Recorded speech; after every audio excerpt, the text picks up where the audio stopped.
All right, let's talk about the Christmas tree. You probably think you know the story, right? Tinsel, lights, the whole deal. Well, I want you to forget all of that, because the real story of how the Christmas tree came to be is so much weirder, wilder, and frankly more bizarre than you could ever imagine. So just for a second, picture your perfect Christmas tree. Got it? Okay, now flip it upside down. Seriously, imagine it hanging from your ceiling like some kind of pine-scented chandelier. And no, that's not some weird modern art thing. It was a real, actual tradition for a long, long time. And while you're at it, forget about all those delicate glass ornaments. The first Christmas trees were basically an all-you-can-eat buffet hanging from the branches. I'm talking apples, gingerbread so hard you could break a tooth on it, and get this, sugar-coated seeds. Yeah, you heard me. They were basically the original medieval M&Ms. And as if that's not strange enough, there was a time when your Christmas tree could actually get you arrested. No joke, if it was just a little too tall, you could be in big trouble with the law. This whole thing got so out of hand, it sparked one of the very first environmental protection laws in history. So yeah, stick around. This story is just getting started. So here's where we're headed. We're gonna start way back with its sacred, ancient roots. Then we'll jump into those weird medieval trees covered in edible treats. After that, we'll meet the tree police. Yep, that was a thing. We'll see how royals and revolutionaries made it go viral. And finally, we'll look at how it turned into the massive holiday spectacle we all know today. So, let's start at the beginning. Why an evergreen tree? What's so special about it? Well, long before it had anything to do with Christmas, this tree was a symbol of life. I mean, think about it. In the dead of winter, when everything else is gray and looks dead, these plants, they stay green. It was this incredible, powerful sign of hope and life in the darkest, coldest time of the year. And you know, what's amazing is that this wasn't just one group of people having this idea. It popped up all over the ancient world, completely independently. You had the Egyptians bringing in green palm rushes for their sun god Ra. The Romans were decorating with evergreen boughs during their Saturnalia festival, hoping for fertile farms. And then you have the Druids and the Vikings. For them, evergreens like holly and fir trees were sacred. They were thought to protect you from evil spirits and were the ultimate symbol of life going on forever. Okay, so let's fast forward a bit, into the Middle Ages. This is where the tree starts to look a little more like what we recognize today, but with a twist. It goes from being this sacred, symbolic branch to, well, to a stage prop that also doubles as a snack bar. Believe it or not, the direct ancestor of our modern Christmas tree wasn't in a home. It was on a stage. See, back in medieval Germany, on December 24th, which was actually called Adam and Eve's Day, churches would put on these things called miracle plays. It was their way of teaching Bible stories to a population that, for the most part, couldn't read.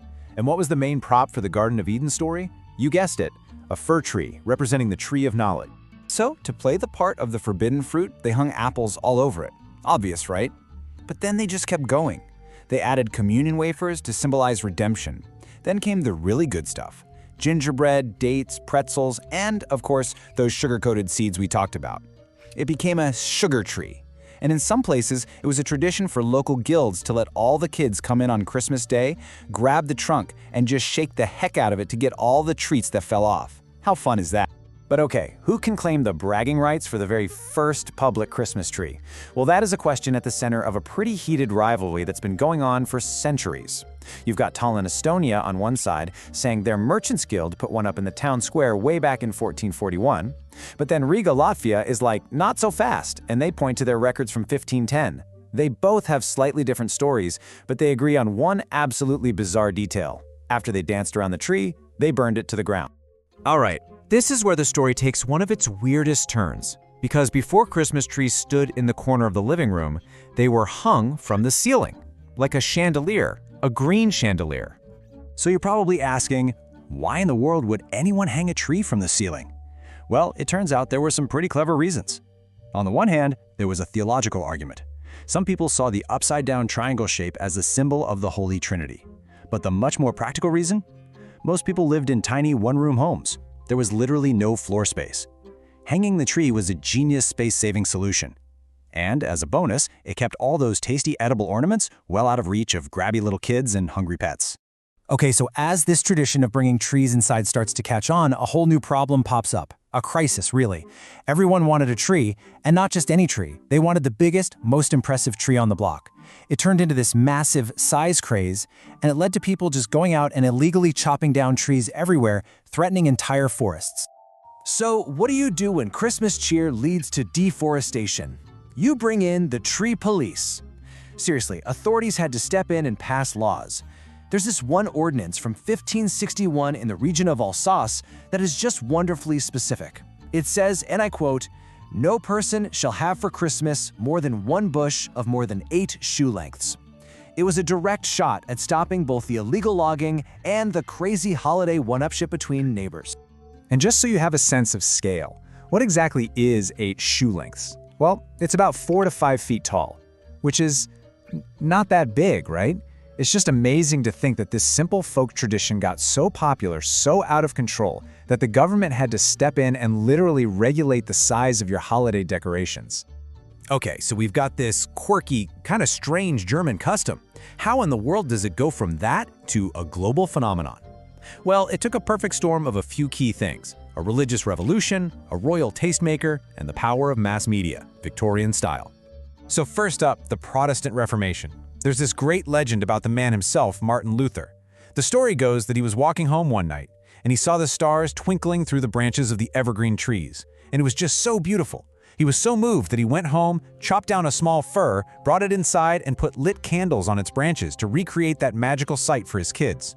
Now, is it true? Probably not, but it's a great story, and it really helped establish the Christmas tree as a beloved Protestant tradition.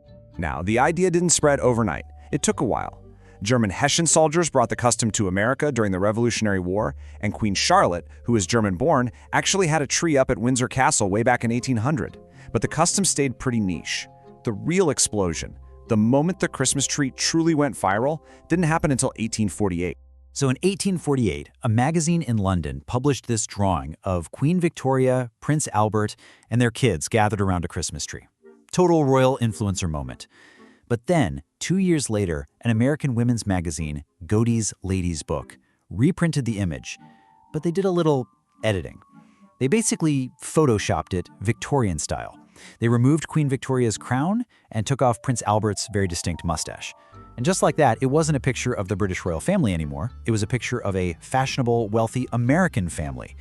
And for middle-class Americans, it became the ultimate aspirational image. Everybody had to have one. And that image really kicked things into high gear, which brings us to the 20th century. This is when technology and good old-fashioned consumerism grabbed hold of this Victorian trend and cranked it up to 11, transforming it into the massive holiday spectacle we have today. I mean, think of the changes. First, electricity. In 1882, we get electric lights, which meant you could light up your tree without, burning your house down with wax candles. Huge upgrade. Then you get these massive public spectacles like the Rockefeller Center tree lighting, which started in 1933, making it a national event. Then came artificial trees, which at first were actually made of goose feathers. Later, we got aluminum and plastic ones, which were way more convenient. And finally, after World War II, ornaments started being mass-produced, so suddenly everyone could afford to go all out with their decorations. So you go from this single sacred branch to a multi-billion-dollar global industry. It's an incredible leap. This evolution from a living symbol of nature to a pre-lit, synthetic, mass-produced product is really the final piece of the puzzle in its modern story. So the next time you see a Christmas tree, I want you to remember just how many different things it's been over the centuries. It's been a sacred pagan idol, a piece of stage equipment for a church play, the centerpiece of a bonfire, a literal snack bar for kids, and a royal status symbol that basically broke the internet, Victorian edition. It's amazing, right? This one tradition has never, ever stood still. It just keeps changing, soaking up new ideas and new technologies along the way. It's gone from a sacred idol to a sugary snack to the smart lit spectacle in your living room. It's been on one heck of a journey, which makes you wonder, what could it possibly become next?